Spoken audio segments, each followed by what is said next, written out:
Om Shanti. Good morning प्यारे मीठे भाइयों बहनों, आप सबका इस वीडियो में बहुत बहुत स्वागत है।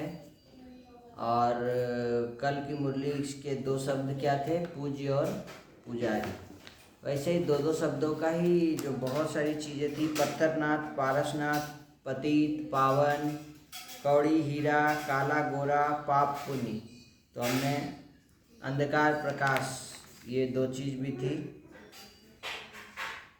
पूज्य और पुजारी, ये दो शब्द बच्चों को दिया था लिस्ट बनाने। कौन से ऐसे कर्म हैं जिसको करने से हम पुण्य आत्मा, पूज्य आत्मा बन सकते हैं। तो दो शब्द बच्चों ने प्रैक्टिस किया। कौन कौन से कर्म हैं जो पूज्य कर्म हैं? कौन कौन कौन कौन से कर्म है जो हमको काला बनाया? कौन कौन से कर्म है जो हमको गोरा बनाया? कौन कौन से कर्म हीरे तुल्य हुए? कौन कौन से कौड़ी तुल्य हुए? सब कल के मुरली से समान भी था। मैं महान बनने वाली महादानी आत्मा।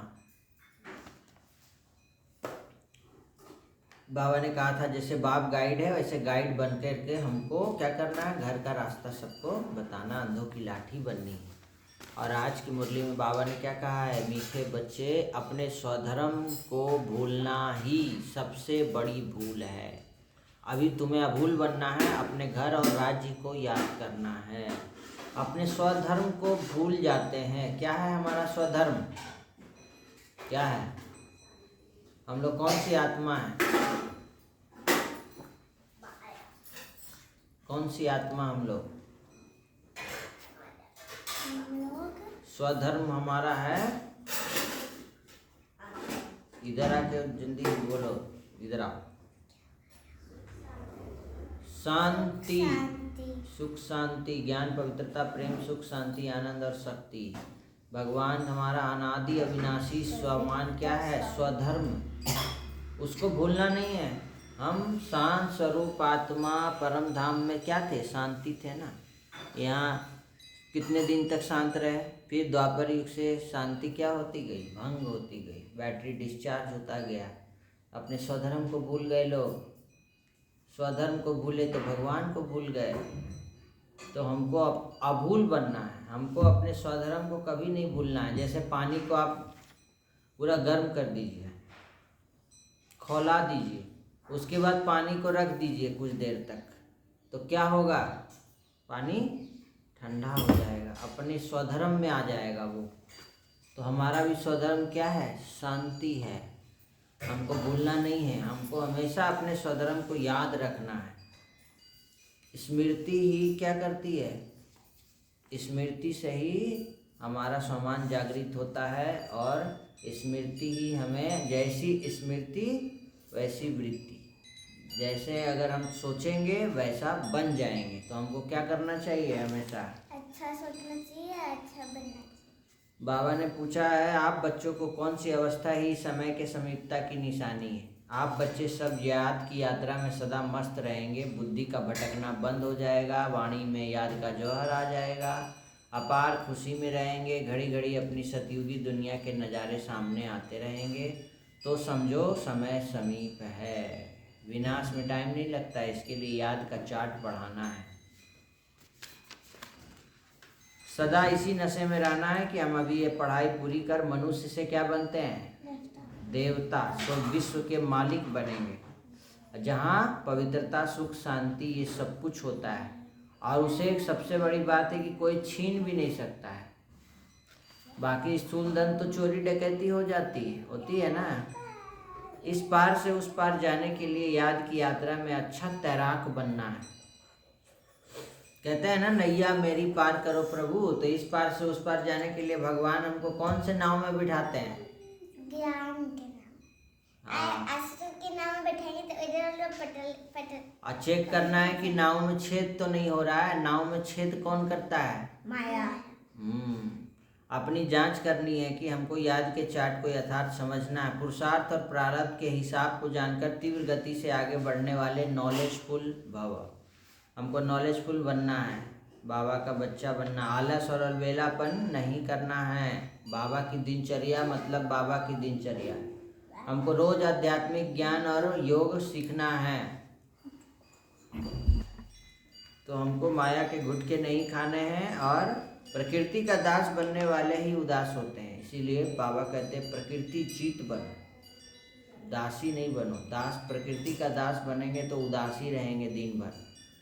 तो प्रकृति का दास कैसे बनते हैं? एक शरीर क्या है? प्रकृति है। शरीर का दास बन गए। जैसे कल वो आदमी कह रहा है ना, मरना ही है तो खा के मरेंगे क्या? डॉक्टर ने मना किया, शुगर की बीमारी है, बहुत चीजें परहेज में चलना है, लेकिन वो क्या कह रहे हैं कि हमको सब कुछ खाते हैं, हम कभी परहेज किए ही नहीं, मरना ही है तो खा के मरो, जवाब देना होगा। बहुत सारी ऐसी ऐसी बातें सुनने को मिलती हैं। तो ये क्या है? प्रकृति के दास बनते हैं। ये प्रकृति है, इसके दास बन गए। शरीर मांग रहा है लेकिन करना नहीं चाहिए, लेकिन कर रहे हैं, ये हुआ दास बनना। तो वैसा अगर करेंगे तो सदा उदास ही रहेंगे, सदा दुखी रहेंगे, परेशान रहेंगे। अगर प्रकृति जीत है तो कभी उदास हो नहीं सकते हैं। तो हमको क्या करना है? हमेशा भगवान को याद करके प्रकृति जीत बनना है। तो आज की मुरली से 2 शब्द क्या लेंगे? क्या लेंगे? उदास और खुश। उदास और खुश। सदा उदास रहने वाले और सदा खुश रहने वाले। तो कौन कौन सा कर्म करते हैं जिससे हम सदा खुश रहेंगे, और कौन कौन सा कर्म करते हैं जिससे हम सदा उदास रहते हैं?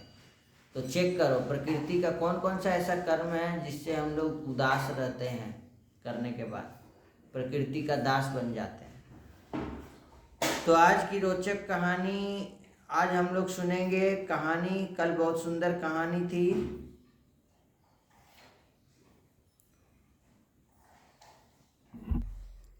कहानी है आज एक चिड़िया बेचने वाले की। बाजार में एक चिड़ी मार तीतर बेच रहा था। उसके पास एक बड़ी जालीदार टोकरी में बहुत सारे तीतर थे और एक छोटी जालीदार टोकरी में सिर्फ एक ही तीतर था। तो एक ग्राहक ने पूछा कि एक तीतर कितने का है? 40 रुपये का है, उसने जवाब दिया। तो ग्राहक ने छोटी टोकरी के तीतर की कीमत पूछी तो वो बोला कि मैं इसे बेचना ही नहीं चाहता हूँ, लेकिन आप जिद करोगे तो इसकी कीमत 1000 रुपये होगी।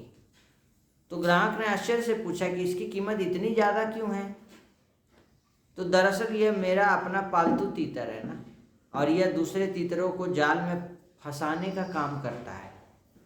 जब ये चीख पुकार कर दूसरे तीतरों को बुलाता है ना, और दूसरे तीतर बिना सोचे समझे ही एक जगह जमा हो जाते हैं, फिर मैं आसानी से सभी का शिकार कर लेता हूँ। बाद में मैं इस तीतर को उसकी मनपसंद की खुराक दे देता हूँ, जिससे ये खुश हो जाता है। बस इसलिए इसकी कीमत भी ज़्यादा है। उस समझदार आदमी ने तीतर वाले को 1000 रुपये देकर उस तीतर को खरीद लिया और सरेआम बाजार में उस तीतर की गर्दन मरोड़ दी। गर्दन क्यों मरोड़ी? उसने पूछा, अरे जनाब आपने ऐसा क्यों किया? उसका जवाब था कि ऐसे दगाबाज को जिंदा रहने का कोई हक नहीं, जो अपने हित के लिए अपने ही समाज को फंसाने का काम करे और अपने लोगों को धोखा दे। या घोर कलयुग की अंतिम टाइम में भाइयों बहनों, जहाँ एटम बम, न्यूक्लियर बम आदि आदि विनाश करने के टाइम अभी सभी ने कुंभकर्ण नींद से सोए हुए हैं, ऐसे टाइम पर हमारे देश में भी ऐसे 1000 रुपये की कीमत वाले बहुत सारे तीतर हैं। अभी जागो कुंभकर्ण की नींद से। परमपिता परमात्मा ब्रह्मा की तन में प्रवेश करके सहज राजयोग और सहज गीता ज्ञान प्रजापिता ब्रह्मा कुमारी ईश्वरीय विश्वविद्यालय द्वारा 1 घंटा की निःशुल्क पढ़ाई पढ़ा करके 21 जन्म के लिए राज्य भाग देते हैं, अमर लोक और स्वर्ग की बादशाही लेते हैं। अभी जिसके पास धन है वह ठीक से खा भी नहीं पाते, ठीक से सो भी नहीं पाते, चिंता ही चिंता है, बीमारी की चिंता, टेंशन, घर में लड़ाई झगड़ा आदि अशांति में समय काट देते हैं। दुनिया में योग सीखते हैं आंखें बंद करके, और यहाँ आंख खोल करके राजयोग सिखाया जाता है। कोई कोई निद्रा योग में चले जाते हैं, उनमें प्राप्ति नहीं। जिस समय धन इनकम होता है तो वह जब निद्रा में चले जाएं तो धन को क्या करता है? चोर लूट के ले जाता है। ऐसे योग में प्राप्ति होती है तो आंखें खोल कर शिव बाबा से 21 जन्मों की कमाई कर लो, अभी थोड़ा समय बाकी है, यही महाभारत लड़ाई की युद्ध फिर से शुरू होने वाली है। वही भगवान आए हैं हम बच्चों को ज्ञान देने के लिए। ओम शांति। तो आज की वीडियो से, आज की कहानी से क्या सीख लिया आपने? दगाबाज की कहानी थी। वो दगाबाज अपने ही लोगों को फंसा रहा था चाल में। उस व्यक्ति ने क्या किया? उसकी गर्दन मरोड़ दी और उसकी कीमत भी ज़्यादा थी। ये भी सोचने वाली बात है, बाकियों की कीमत से।